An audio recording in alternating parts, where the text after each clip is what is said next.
pequeña queratitis, un pequeño edema y le ponemos entre 24 y 48 horas sin lentillas, a lo mejor ya no lo vemos.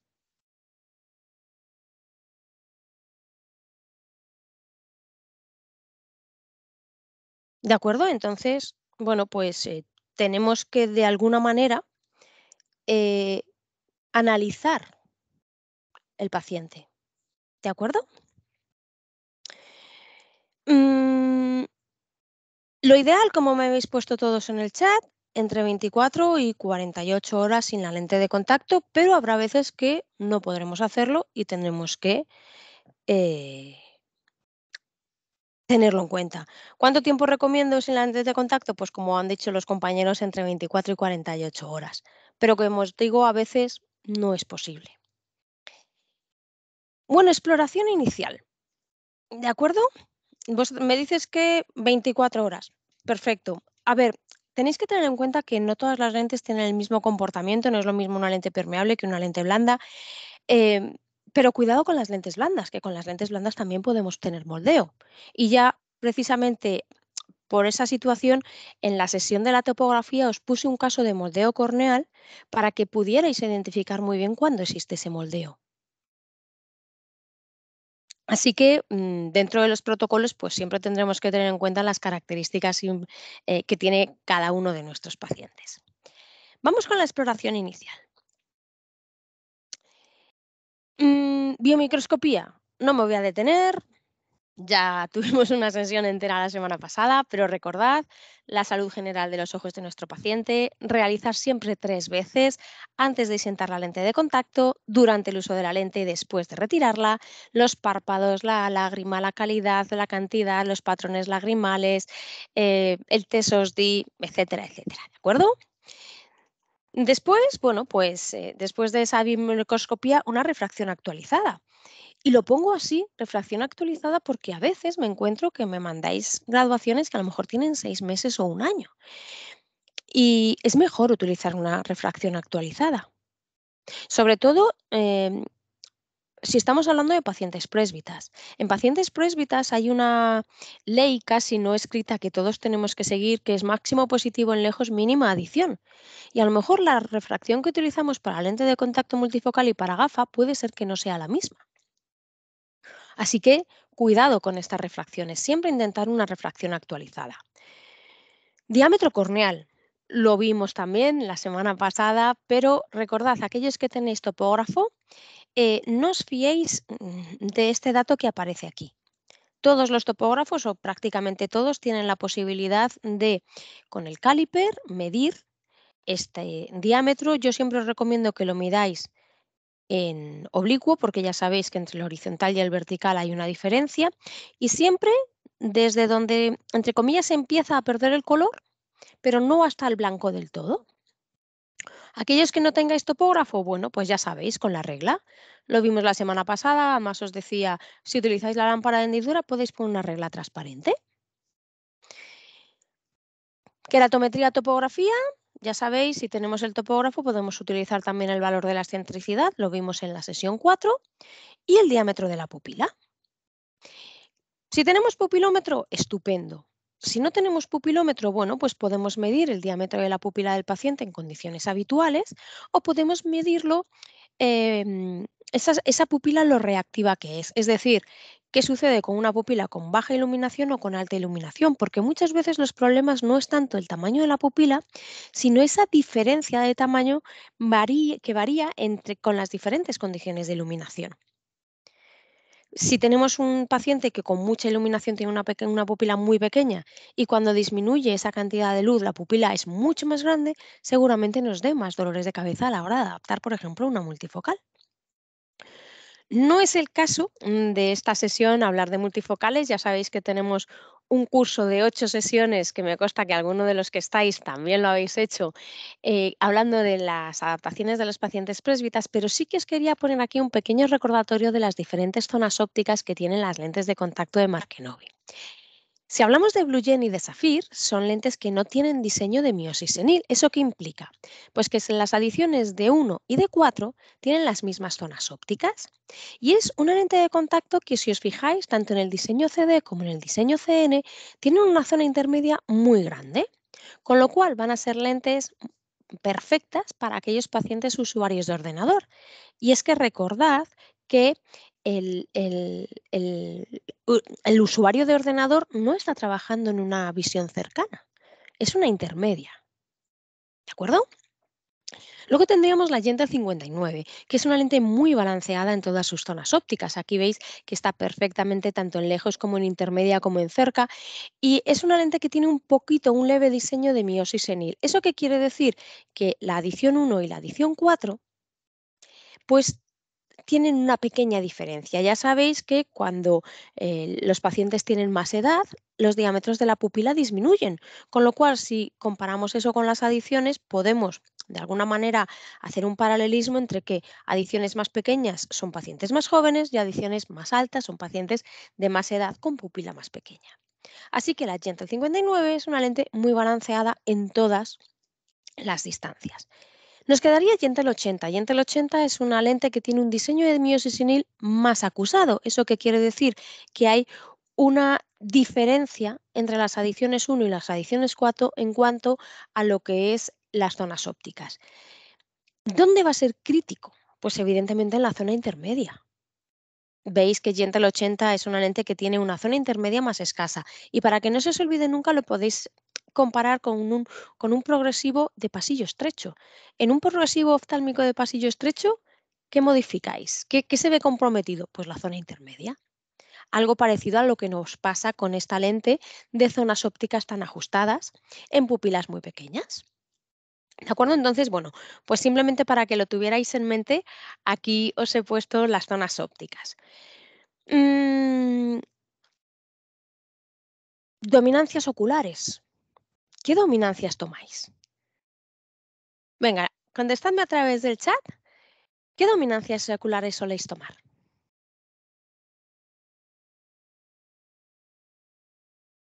La sensorial, la direccional, motora y sensorial, me dice Juan. Bueno, entiendo, Juan, cuando me dices motora es la direccional, porque la motora realmente es el PPC, es aquella que realizamos con el puntero hasta la punta de la nariz y donde se ve doble, esa es la motora.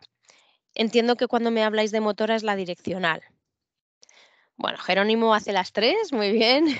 Bueno, aprovecho para saludar a Jerónimo, que siempre está por ahí. Vale, lejos ambas, cerca sensorial. Perfecto. Vale, pues efectivamente, dominancia sensorial, ya sabéis que todas las dominancias se hacen binoculares, y la dominancia sensorial es la que podríamos denominar de alguna manera de apuntar. ¿De acuerdo? Ya sabéis que podemos hacer, pues enrollar un folio, decirle al paciente que mire a través de ese folio un optotipo, que haga un triángulo con las dos manos y que meta el optotipo dentro de ese triángulo. Las pruebas ya las conocéis todas, pero es interesante que hagamos tanto la direccional como la sensorial. La sensorial, yo sé que todos hacéis la sensorial en lejos, pero la sensorial en cerca es algo que a veces no lo hacéis.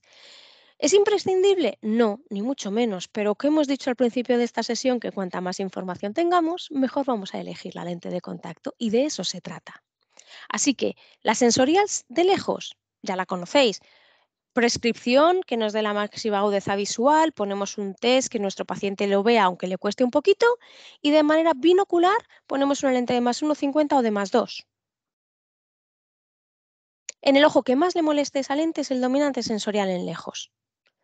¿Cómo lo hacemos en cerca? Pues exactamente igual, pero poniendo el test de cerca, la mejor prescripción en cerca, con lo cual habrá que ponerle la adición, y en este caso utilizamos una lente de -1,50 o de -2, y en el ojo que binocularmente más le moleste esa lente es el dominante sensorial en cerca. ¿De acuerdo? Estas son las dominancias que hay. Eh, Saber la dominancia nos va a ayudar a elegir mucho mejor los diseños de las lentes de contacto multifocales. Es interesante tener cuanta más información para elegir correctamente cuál es el mejor diseño para nuestro paciente. Visión binocular o estereopsis. Yo siempre os recomiendo que hagáis algún test de visión binocular estereopsis. Sé que lo ideal es que hiciéramos un examen completo, no en todos los centros se puede hacer ese tipo de examen, pero siempre tendremos que hacer algún pequeño test de visión binocular estereopsis para saber cómo está esa binocularidad en mi paciente y sobre todo estereopsis nos puede ayudar mucho en los pacientes présbitas.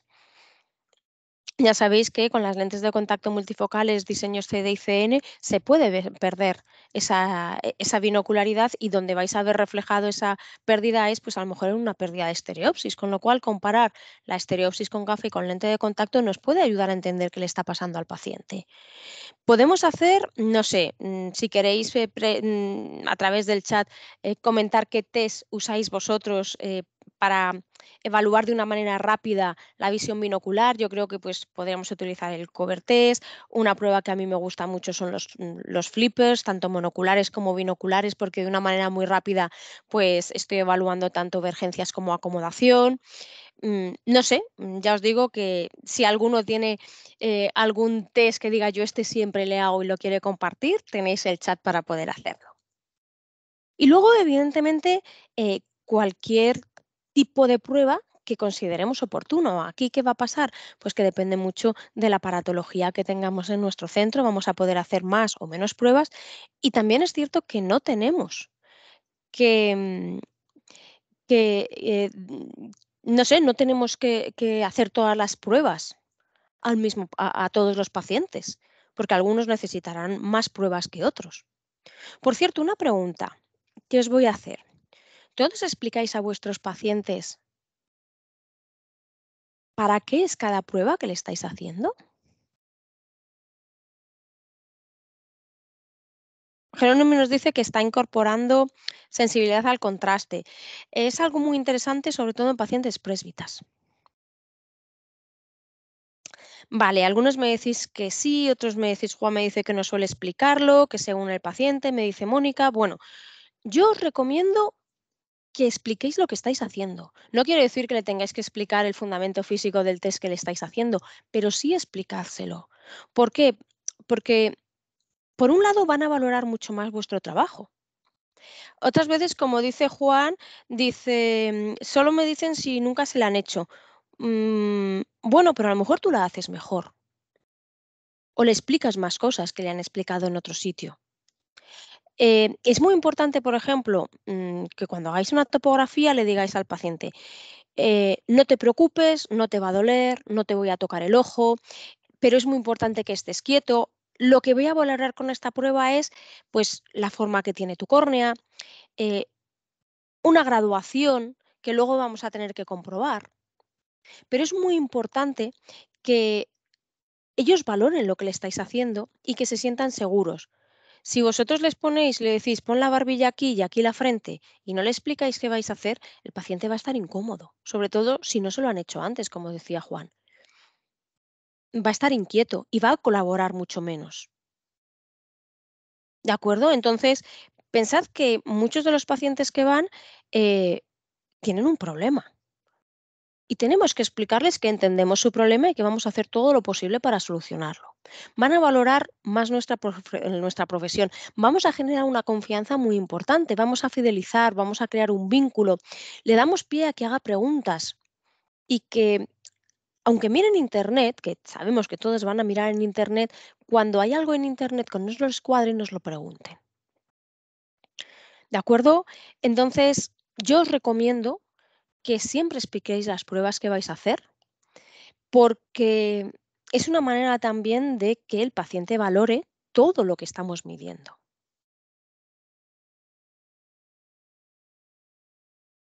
Siempre me nos dice Walter, bueno, Walter, creo que estás por allí en algún otro sitio un poquito más lejos que el resto, bienvenido. Siempre les explico, pero pasa que el paciente que está esperando se molesta por esperar y se le pasa el ojo cuando le toca el turno. Bueno, sí, pero a todos nos gusta que nos traten bien.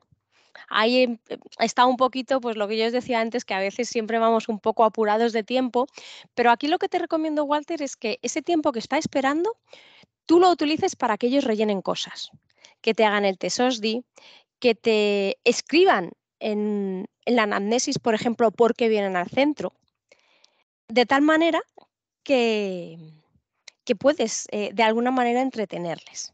¿De acuerdo? También es cierto que tenemos que ver cómo es el paciente, no a todos los pacientes le vamos a explicar lo mismo, pero sí que vean por qué estamos haciendo esas pruebas y por qué las estamos haciendo. Bueno, continuamos. Tenemos todas las pruebas, anamnesis perfecta, hemos preguntado todo, etcétera, etcétera. Pedimos la primera lente. Recordad, ¿en qué es en lo primero que tenemos que pensar? No es en el diámetro, no es el radio, no es en la reposición, es el material. El material, ¿de acuerdo? Es el primer parámetro que tenemos que elegir si en la anamnesis o en las pruebas hemos visto que es un problema para mi paciente.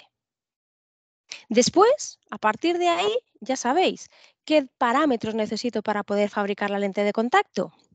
Refracción en gafa, queratometría o topografía y recordad siempre potencia y eje y el diámetro. ¿Que con el diámetro que vamos a medir? Pues vamos a hacer el diámetro de la lente de contacto y recordáis en la tercera sesión que hablamos de la calculadora biométrica cómo la elección del diámetro influía directamente en la elección del radio. Así que con todos esos datos elegimos la mejor lente para mi paciente. Una vez que hemos elegido esta lente, ¿qué tenemos que hacer con ella? Pues lo primero que vamos a hacer es evaluar la adaptación física. Lente estable, movimiento correcto, diámetro de la lente correcto, todo esto os suena, ¿verdad? Vimos cómo evaluar y cómo apuntar todo esto en la sesión anterior. Por eso os decía que esta sesión es como el resumen de por qué han sido importantes las 5 sesiones anteriores. Os pongo aquí esto porque ya lo puse en la semana anterior, creo que fue, pero me gusta recordarlo. Hay ciertos puntos en los que vamos a ver que la adaptación física no es correcta, aunque nos lo pueda parecer con la lámpara de hendidura. ¿Recordáis? Era cuando teníamos una agudeza mala con la lente de contacto y no mejoraba con sobrerrefracción, la lente giraba más de 30 grados, la sobrerrefracción del cilindro es de más de la mitad de la refracción. Estos dos últimos puntos, recordad, siempre que no estemos ante córneas irregulares, astigmatismos internos, ejes de queratometría que no coinciden con refracción, ya sabéis, lo vimos. Luego teníamos también aquello de que el cliente ve mejor después de parpadear, que podríamos pensar que era una lente cerrada, o que el cliente ve peor después de parpadear, que podríamos pensar que es una lente plana. Si sucede algo de esto, tenemos que pedir una lente nueva. Esta adaptación física no es correcta. Y podemos valorar muy pocas cosas, porque una sobrerrefracción o un giro en una lente que vamos a tener que cambiar parámetros, al final no va a comportarse igual. Vamos a dar por hecho que la adaptación física es buena, ¿de acuerdo? ¿Qué tenemos que evaluar? Perdón. ¿Qué tenemos que valorar a continuación? Pues vamos a valorar la agudeza visual.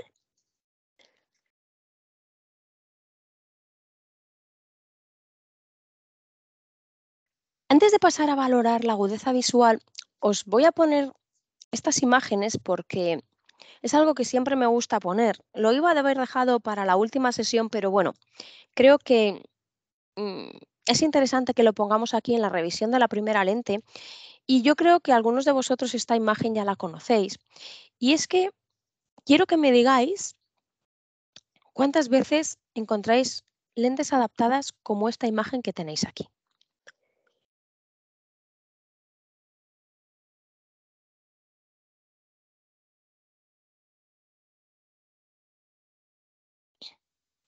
Este es un estudio que nos dice que bueno, pues voy a ir para atrás para que lo veáis bien. Nos dice que el 23% de los pacientes que habían evaluado o habían medido el diámetro de iris visible, el 23% no estaban en una media de 14 o 14,50 de lente de contacto, sino que había un porcentaje que era más pequeño de lo normal y había un porcentaje que era mayor de lo normal. ¿Eso qué nos quiere decir? Pues que hay al menos uno de cada 4 pacientes que, perdón, me voy quedando sin voz, que no debe usar una lente de contacto de 14 o 14,50. ¿Qué, su-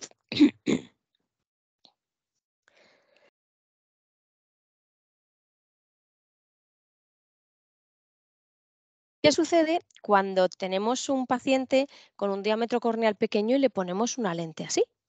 Bueno, pues lo que sucede es que es un paciente que de primeras no va a estar incómodo, pero sí que va a estar incómodo con horas de uso. Hay un movimiento malo, hay un mal intercambio lagrimal, la lente se puede descentrar, la lente se puede deshidratar, al final del día la calidad visual disminuye y este es el típico paciente que nos dice pues que cuando lleva las lentes 6 o 7 horas el ojo se le pone rojo y a continuación dice, pero bueno, eso es normal. ¿Os habéis encontrado pacientes que normalicen el que el ojo se les ponga rojo con las lentes de contacto?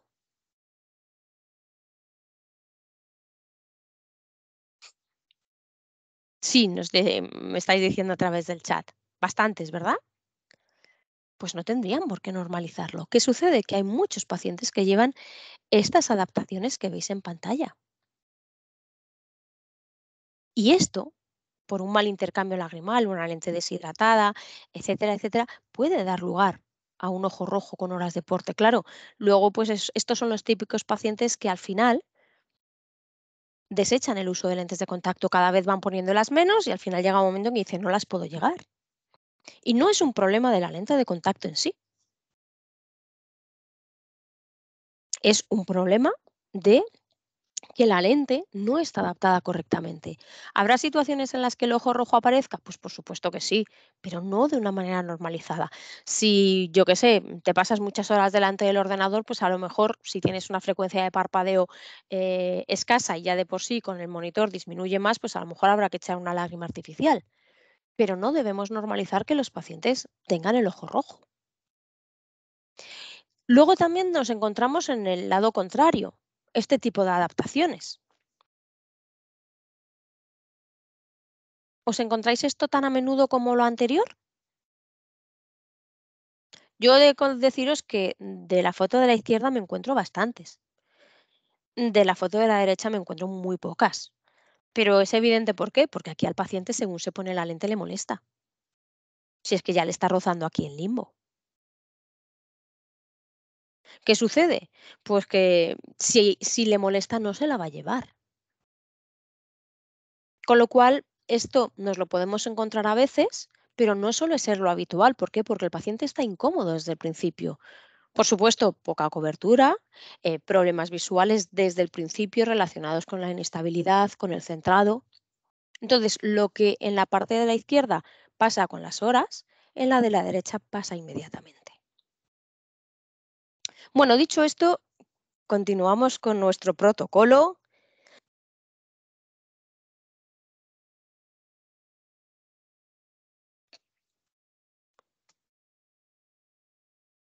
Vamos a ver.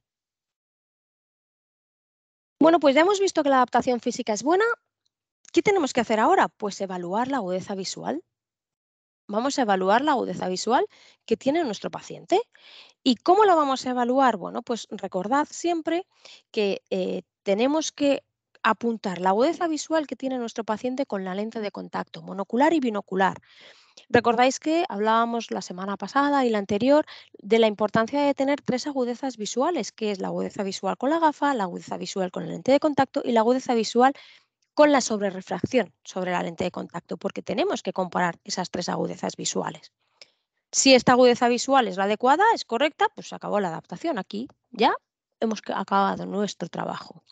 ¿Pero qué sucede? Bueno, pues que a veces estas agudezas visuales no son adecuadas. ¿Qué tenemos entonces que valorar? Pues por un lado, recordad la posición de la marca. Lo vimos la semana pasada, cómo evaluar el giro con la lámpara de hendidura, nada de hacerlo a ojo, podemos medirlo perfectamente, hacer una sobrerefracción subjetiva con la lente de contacto. ¿Cómo hago esa sobrerefracción subjetiva? Pues como si el paciente no llevara lente. Le gradúo y apuntar siempre esas agudezas visuales con la sobrerefracción.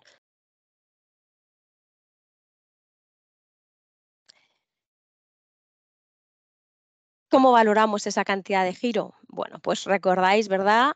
Regla Dries, cilindros cruzados, nipe. Lo ideal siempre hacer ambas.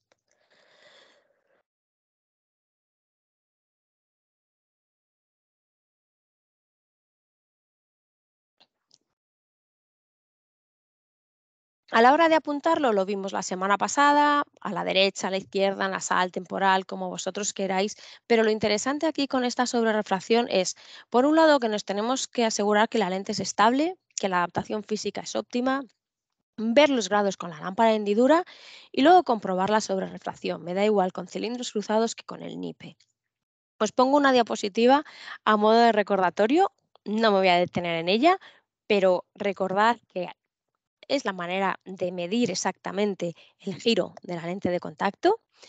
También os he puesto en esta sesión un recordatorio de lo que es la prueba del NIPE para que veáis dónde la vamos a ir utilizando y por qué es importante hacer este tipo de pruebas, tanto el NIPE como la sobrerefracción.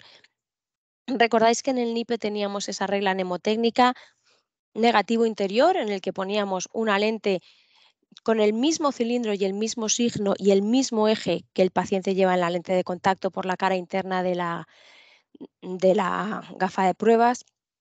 Por la parte de delante donde se puede girar poníamos un cilindro del mismo valor pero con el signo positivo y ese era el que nuestro paciente iba a girar. A partir de ahí, ya sabéis, nos daban unos valores, un giro en el que nuestro paciente paraba esa lente de cilindro positivo. Vimos con la sobrerefracción cómo podíamos hacerlo, pero aún así, como siempre os digo, no os compliquéis la vida, hablar con mis compañeros de Customer Care, les decís, mira, el NIPE lo tengo a 30 grados y ellos lo van a saber. Poco a poco y según vayáis cogiendo práctica, pues vosotros mismos vais a poder ir calculándolo, ¿de acuerdo? Simplemente os he puesto estas dos pruebas que ya vimos la semana pasada para que tengáis un poquito, de alguna manera, un, una visualización global de por qué hemos ido haciendo esas sesiones. ¿Cómo vamos a pedir una lente de cambio? Yo siempre me gusta que apuntéis con cuántas horas habéis hecho esa evaluación. Estas tablas también os las vais a poder descargar, esta y las siguientes, las he puesto por si las queréis incluir en vuestro protocolo. Y al final es evaluar lo mismo que estuvimos viendo en la semana anterior con la lámpara de hendidura. El diámetro, el centrado, el movimiento, el push-up, el material.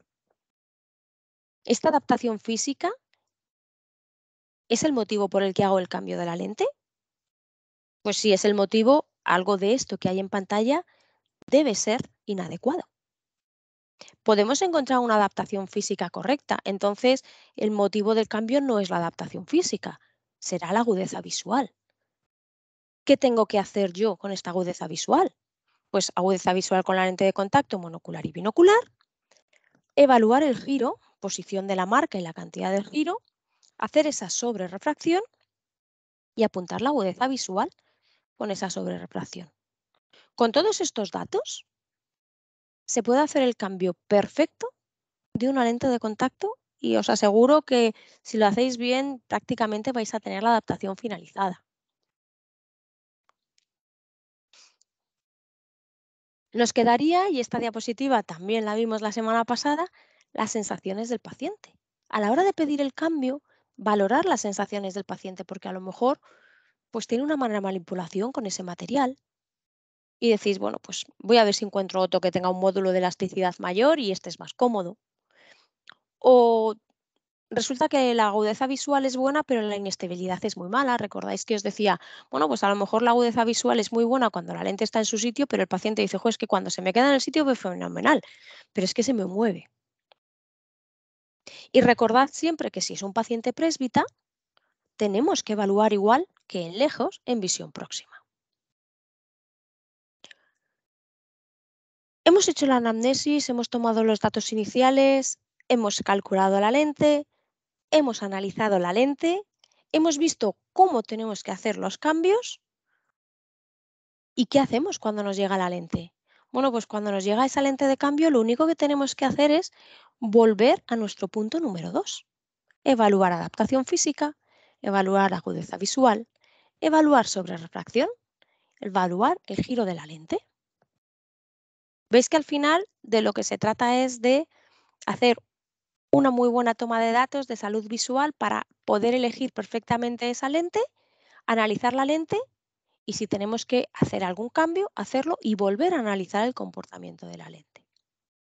También a modo de resumen, os he puesto en esta pantalla que hay a continuación todas las lentes individualizadas que tiene Markenovi para que podáis de alguna manera comparar el material, los diámetros, los radios, la potencia que tienen las diferentes lentes con los astigmatismos, los ejes, las adiciones, el tipo de filtros y dos características que son bastante importantes, ya lo hemos visto en la primera de las sesiones, como son el módulo de elasticidad y el coeficiente de fricción.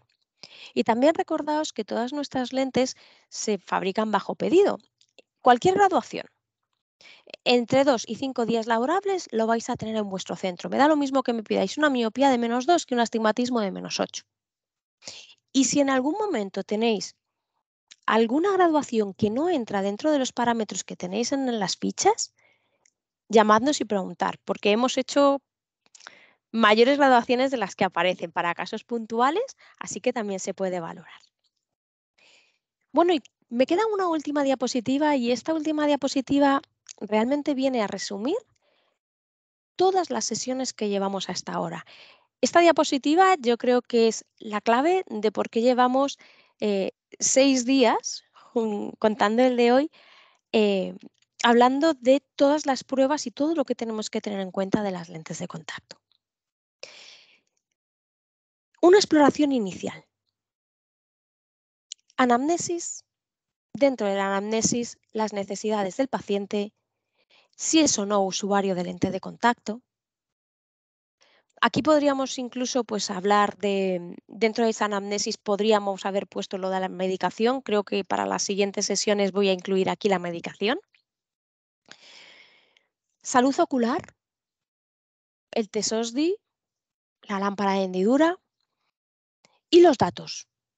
Diámetro de iris visible, keratometría o topografía, refracción en gafa. Este es el punto 1, exploración inicial. Una vez que tenemos esto perfectamente hecho, vamos a elegir la lente de contacto.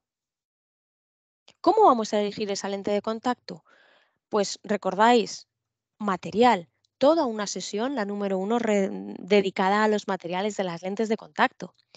La elección del diámetro y del radio, pues con ese cálculo de ságitas que vimos en la sesión número 3. La potencia, recordad, hay que aplicar distometría en los dos meridianos. Una vez que ya tenemos esta lente de contacto, vamos a revisarla. ¿Cómo tengo que revisar esa lente de contacto? Adaptación física, diámetro, centrado, movimiento, push-up, material. ¿Que la adaptación física es correcta? Agudezas visuales. Monocular, binocular. Si estamos ante una lente tórica, posición de la marca, cantidad del giro estimado, sobrerefracción. Tanto recordad, monocular como binocular, apuntando las agudezas visuales. Y en esta revisión, las sensaciones del paciente.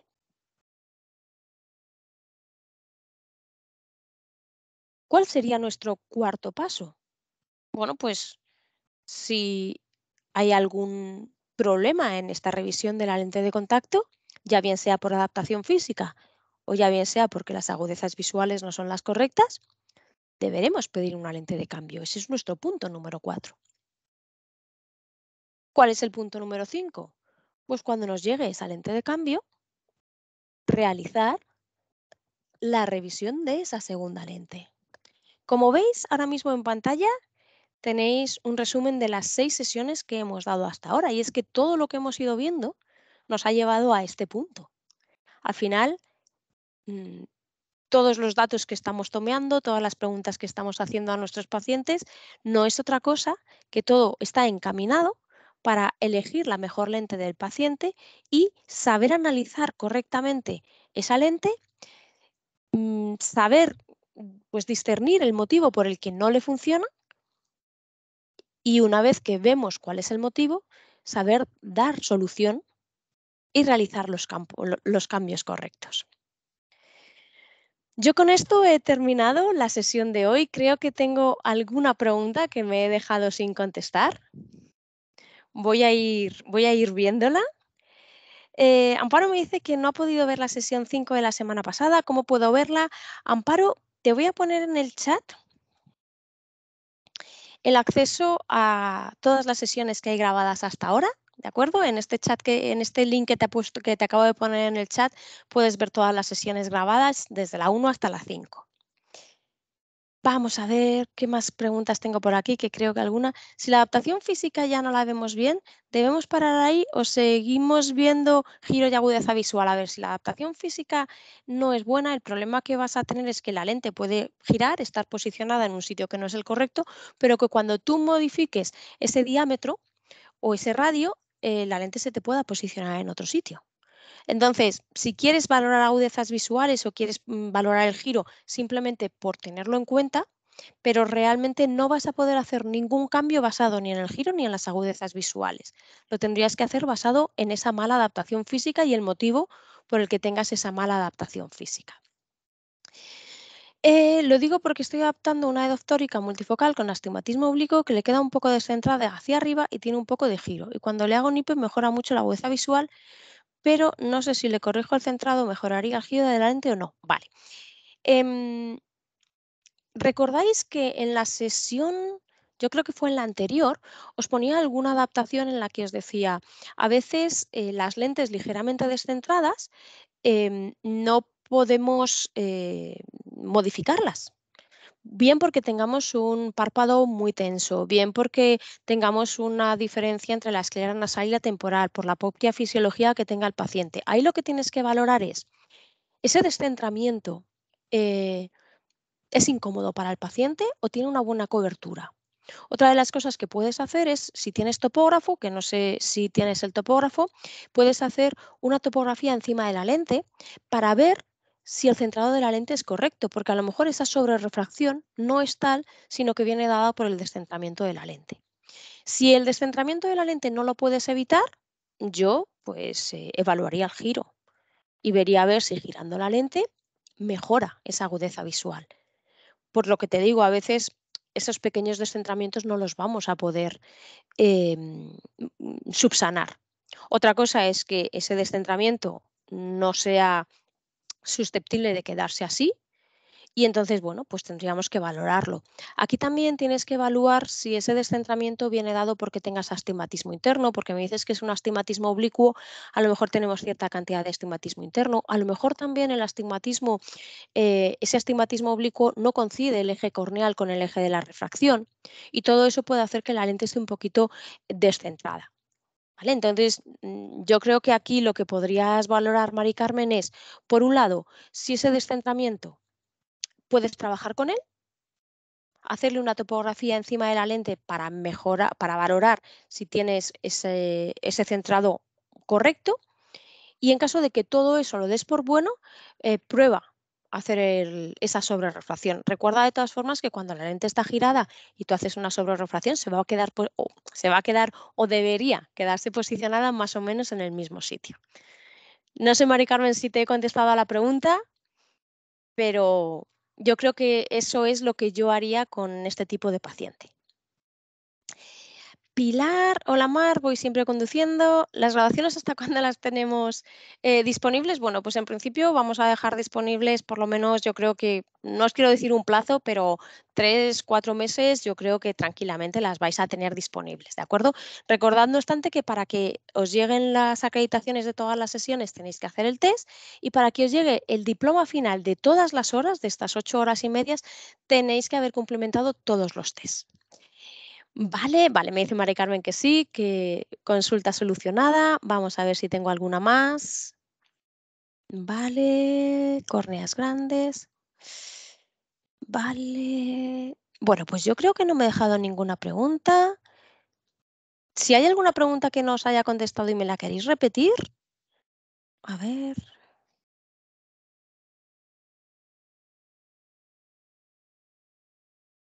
Vale, aquí está, nada.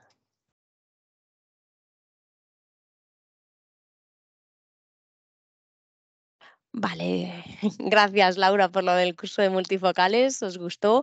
A ver, si alguno queréis acceder a ese curso de multifocales, no hay ningún problema, ¿de acuerdo? Aquí tenéis mi email en pantalla. Si queréis acceder a ese curso de multifocales en el que se hablan de los diseños, de por qué es importante tomar las dominancias sensoriales, direccionales y cómo elegir el mejor diseño de lentes de contacto multifocales, si alguno está interesado, que me lo mande al email y yo os doy acceso. No tengo ningún problema porque en realidad no sé cuándo vamos a repetir ese curso, que también creo que me lo habíais preguntado en algún momento. Vale, bueno, pues yo creo que ya no me he dejado nada.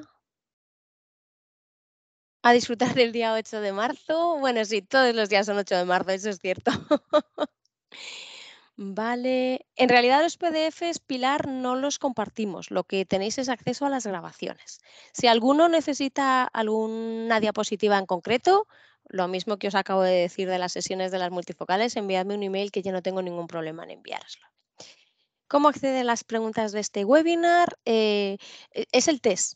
En este documento que os había puesto antes, ¿habéis visto que os he puesto el test? Bueno, pues ahí en ese test vais a poder contestar a las preguntas. Vale, me estáis dando las gracias al revés, de verdad, muchísimas gracias a vosotros por estar ahí día tras día, miércoles tras miércoles, tras miércoles. Es un placer enorme tener esta cantidad de asistentes.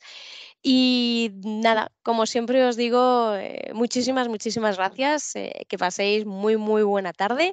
Nos van quedando menos sesiones y os recuerdo, tenemos sesión de casos prácticos, ¿de acuerdo? Así que animaos y enviadme vuestras dudas y vuestros casos, aquellos que queráis compartir.